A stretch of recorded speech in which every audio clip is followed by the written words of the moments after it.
Good morning. Doug here from the Hundredfold Journey. Thanks again for joining us on this Sundays with Doug, where we are on a journey together to help us to rewire our brain, build new habits, and create a new identity. Because here at a Hundredfold, we're about a group of people who are on a journey to find their true identity and life purpose, because you do have the power to choose. So thanks for joining us on this Sunday morning and help us to come along and again, provide the resources, the tools, encouragement that you need on this journey. As we always do, we talk about the 10 truths. These are 10 truths that are true for you, whether you believe it or not, as in all my needs are constantly met. God has granted me favor in the sight of those around me. So what I ask is that each week is that you memorize, you apply, and you meditate upon these truths, because these truths are always showing up in your life. And it is a way of expressing gratitude. When you see these truths appear in your life, it's like, oh, wow, yeah, thank you. Thank you that that line, was shorter, or thank you that people around me are granting me favor and giving me promotions or whatever that might be. So with that said, I'd like to ask that those that are online, if maybe you could share a 10 truth that came up in your life this last week. So who would like to go first? I will. Okay, great. Last week, my stepfather was coming into town. He lives out of town, and his car broke down. He was actually on his way to get it fixed, but they didn't have time to fix it. Yeah. So he called me and left me a voicemail message because I was in a gym class. And so when I got out, I called him right away, and he said, "Well, I'm broken down." And he was on the highway, and there was a trooper, that stopped to help him.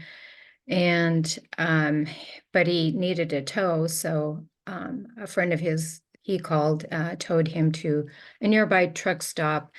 And so I picked him up and asked him what he would like to do, if he wanted to me to drive him back home, which is about 40 miles, or if he wanted to stay in town. And he said, well, he goes, I need to get the car to the shop. And I said, well, you can stay with me tonight, because he thought about getting a motel. Yeah. And so long story short, his health isn't that good. And he was Mm. cold and shaky, and he Oh, hadn't wow. eaten all day, or actually since the day before. So I called my mother and I said, I'll just, he can stay here with me, and I'll feed him. So I fed him, and it was so cold. I put warm socks on him and put an electric blanket on him, and um, fixed the bed for him.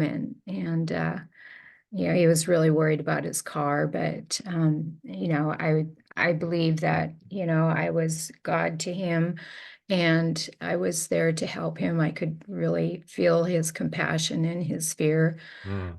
And so it was, I just assured him that everything will work out. We'll get your car towed to the shop. And long story short, they couldn't fix the car at all. The rings were blown. And so I had to go back and help him unload everything from his car and leave it there. Mm. And then my mother drove back into town to get him. But I'm sure it was fear, kind of frustrating, and also he was worried. Sure. So something that I didn't expect, but it felt good to help him. And I was just there for him, to Yeah. support him.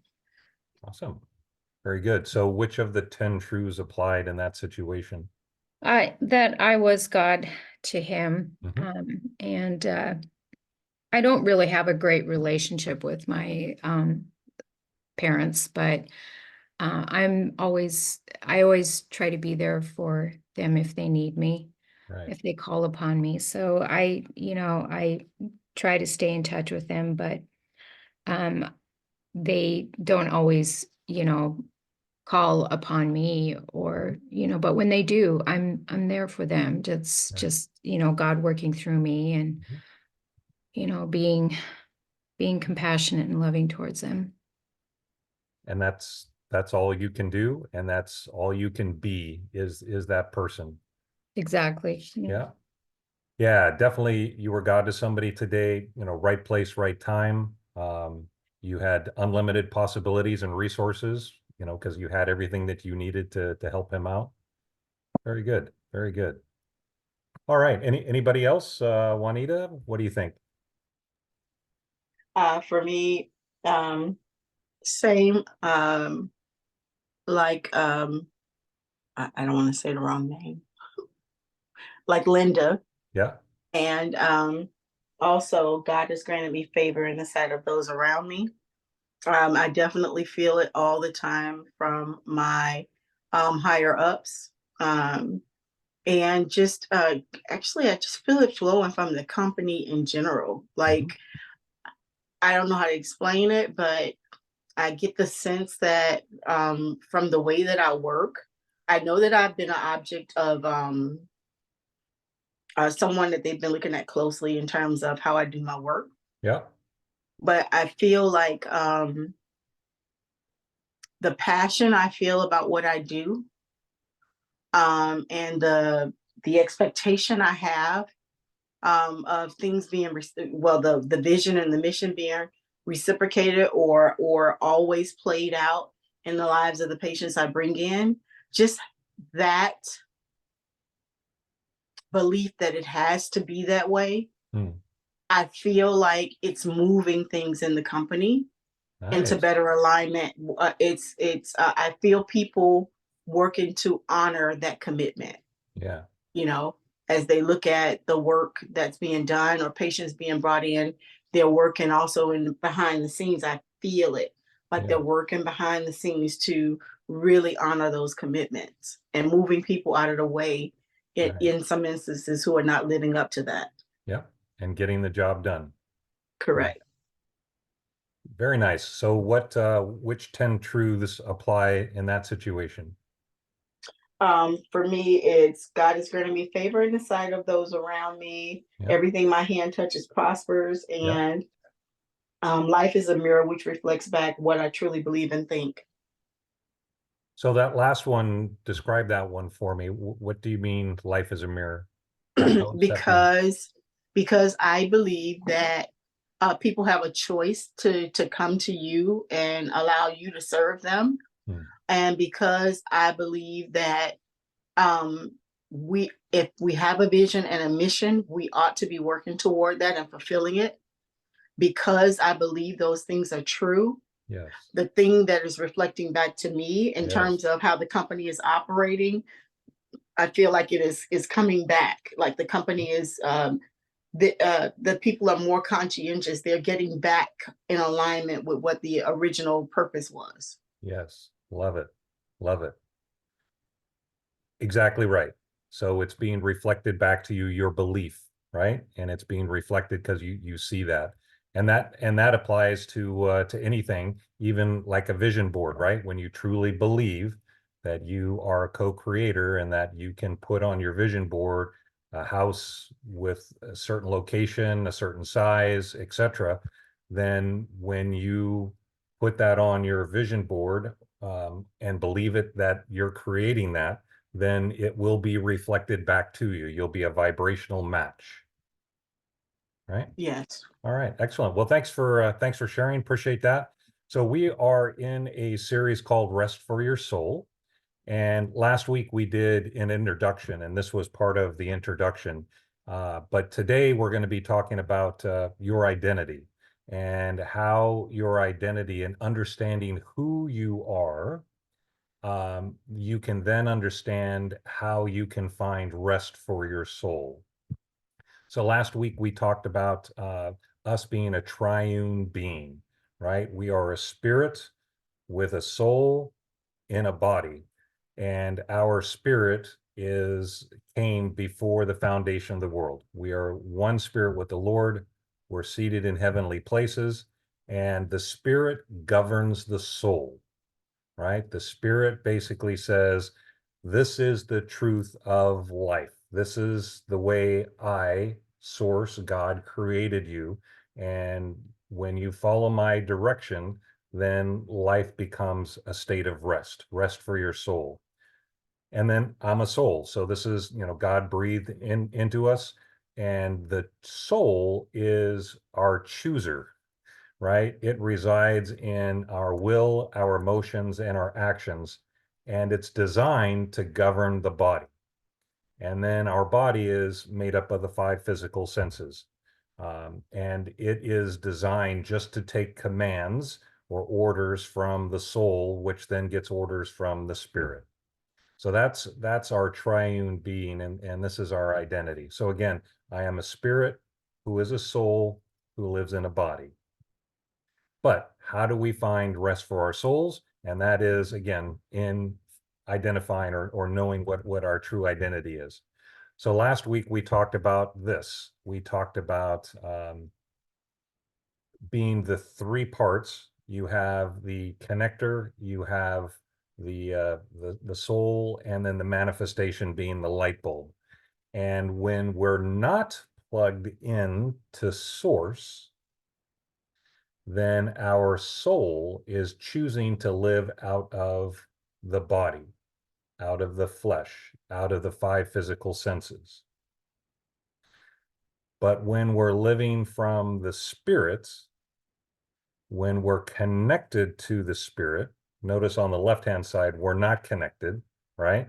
And on the right side, we are connected, then we manifest easily and naturally, and it comes by way of rest. And we become that light. So it's a choice.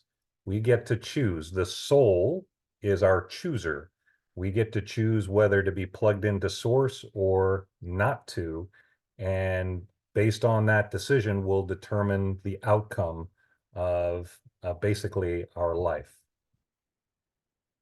Right? So that's kind of review over the last week. So to try to understand our true identity and who we are, I'm going to take you on a little journey. I'm going to go back 4,000 years ago. And if you have seen the Ten Commandments, Charleston Heston, very famous movie from, I think it was from the 60s, and it basically described the children of Israel and how they were in bondage in Egypt. And so Moses led the children of Israel out of Egypt after they were in bondage.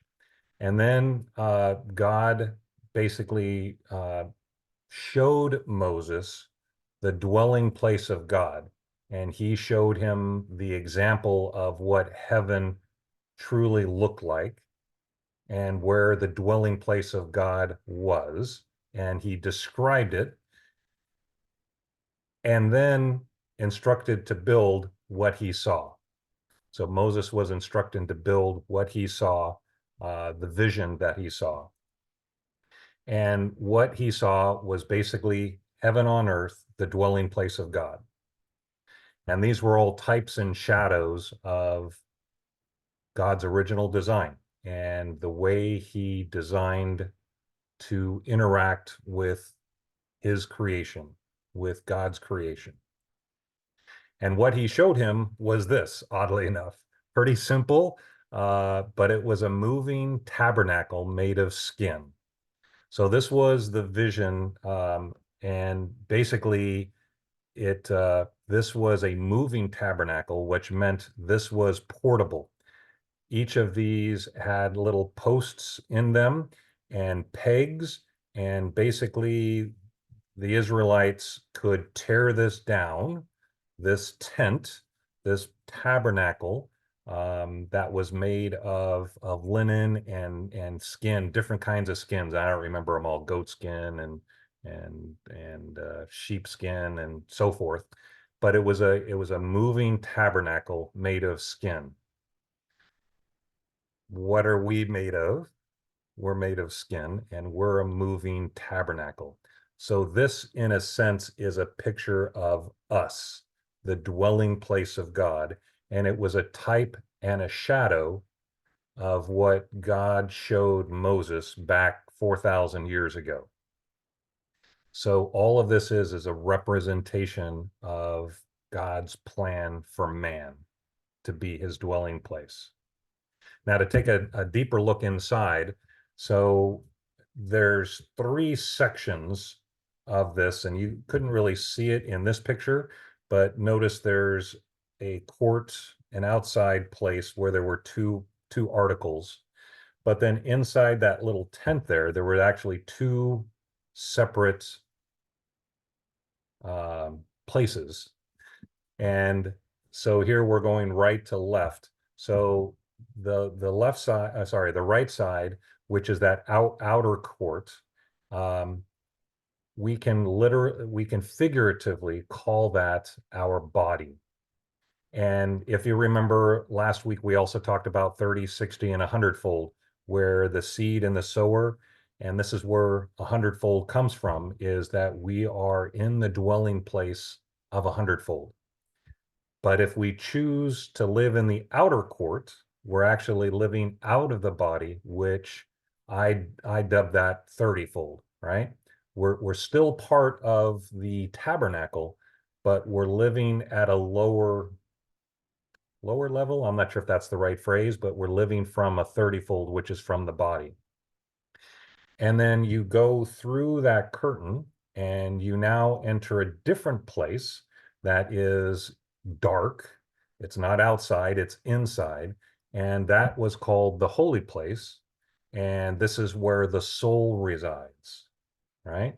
And there's articles of furniture in there. And there's actually another study that I've done this in a little bit more detail, called We Are the Dwelling Place of God. But that's called the holy place. And then the third one, if you go through that last curtain, it's called the Holy of Holies.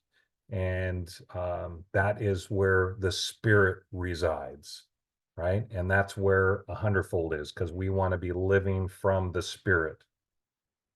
Okay? Making sense so far? So this was, Yes. thank you. So this was the portable tabernacle of God taken through the 40-year journey that the children of Israel went through the wilderness. Now, if we overlay that to our body, our physical body, so looking to the left, you'll see the outline, right? So that was the outer court, right? And then you go into the which is considered the body, and then you go into that first area, and that's the soul, which if you attribute that to the light bulb, right? That's the connector, that's the soul. And then the spirit, which is basically here. So again, figuratively, what we're talking about is that we have the mind of Christ, that God dwells here inside of our mind. We have the mind of Christ. Then our soul, as you go down to the heart, right? The heart then decides what it chooses to believe and becomes that connector. And it'll either connect to and agree with the spirit and what it says about you, that we have the mind of Christ, that we've been given everything we need for life and godliness, that all of our needs are constantly met. All the truths that are true about us, holy and blameless and perfect and righteous. If we believe that, then it will manifest down into the body, right? And then it will light up, basically. Okay, so those are the three sections and how it kind of is a visual illustration of how that plays out in our body. Does that make sense? So I am heaven on earth. I am the dwelling place of God. That is my identity, my true identity.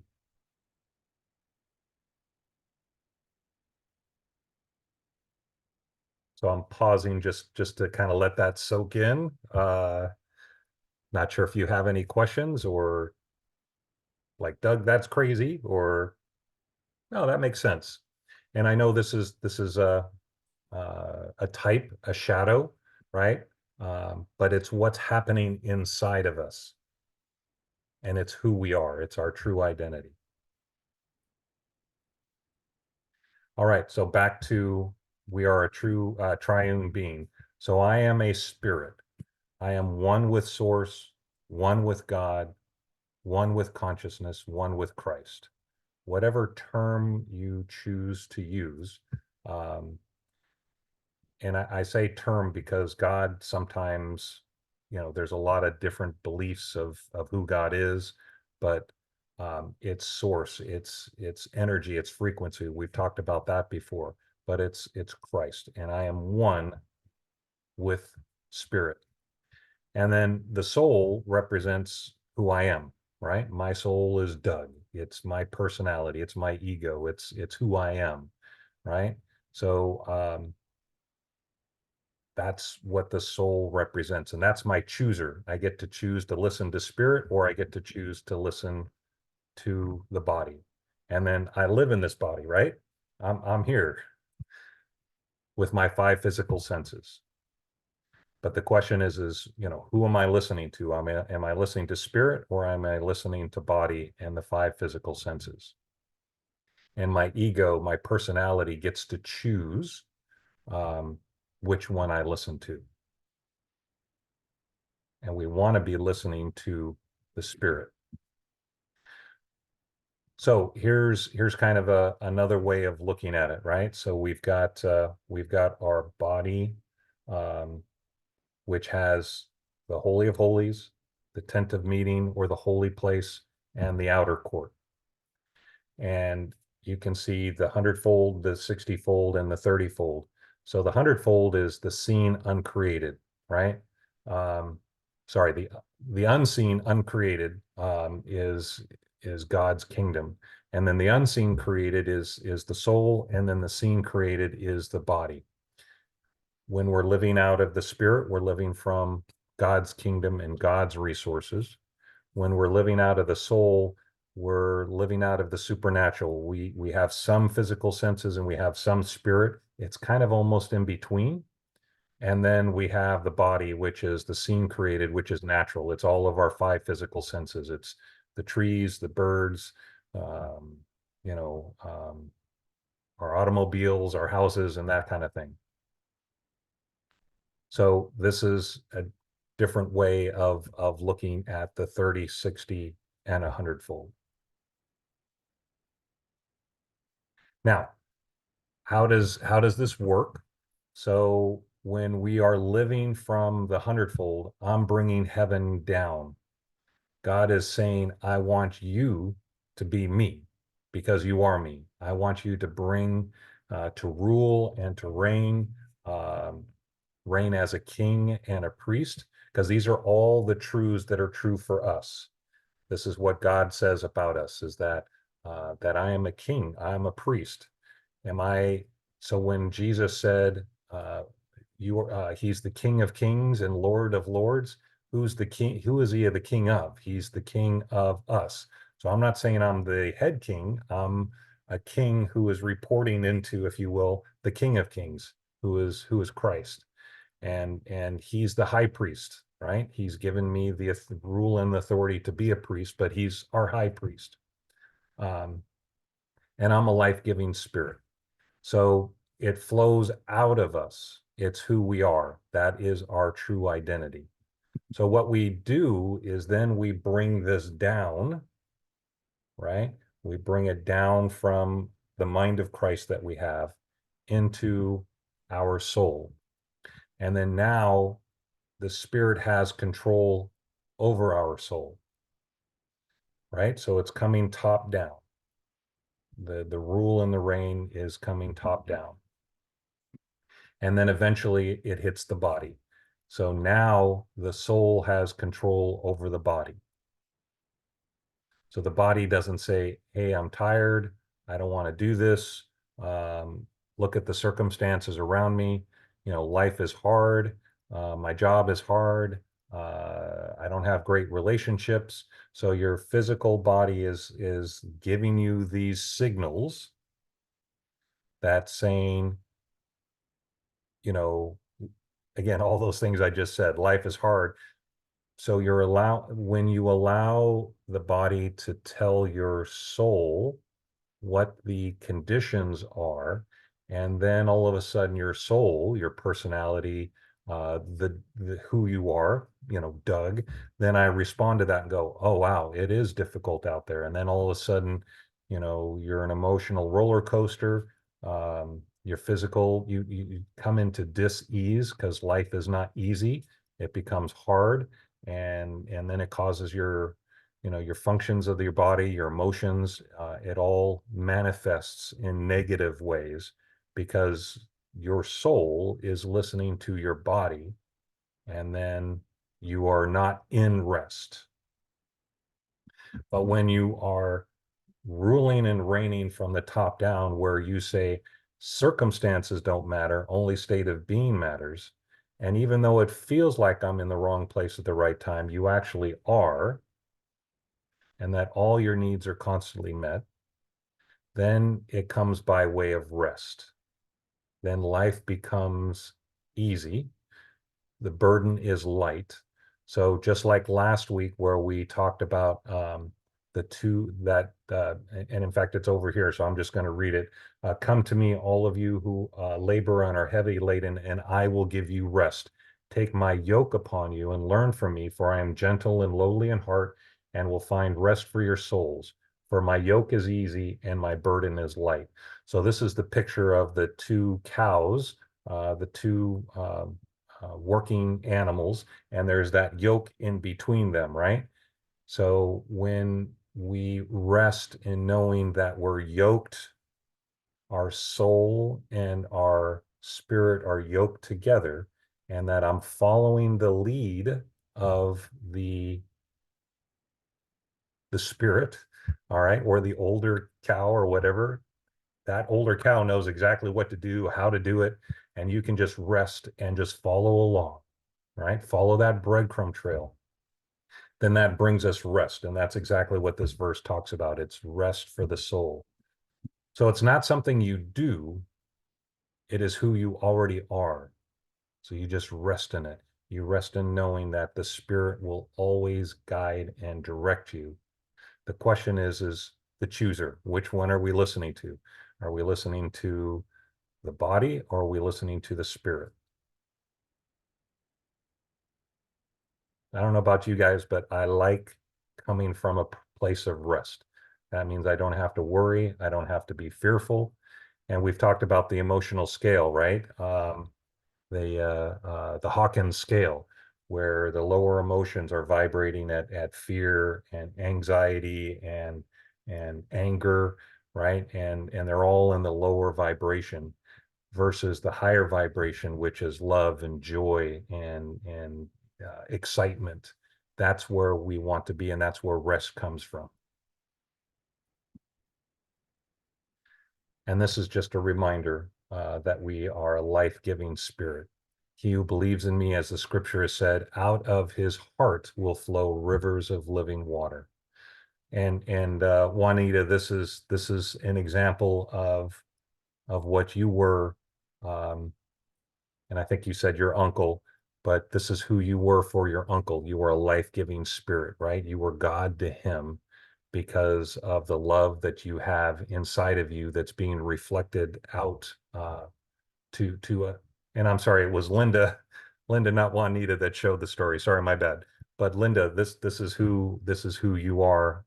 This is your life-giving spirit. It's flowing out of you and from you. It's just who you are, right? And it comes out of you easily and naturally. Yes. Yeah. You're a life-giving spirit. We all are, right? This is our true identity right here. And what's interesting is this is the inner court, right? People can't see this. People can't see that we have the mind of Christ and that we have this peace within us. So the way it's reflected out is when we become God to someone, we become God to those around us. Then it becomes evident, it becomes manifest. And then we're that light, right? Because we chose to connect to that connector, the connector of the Spirit.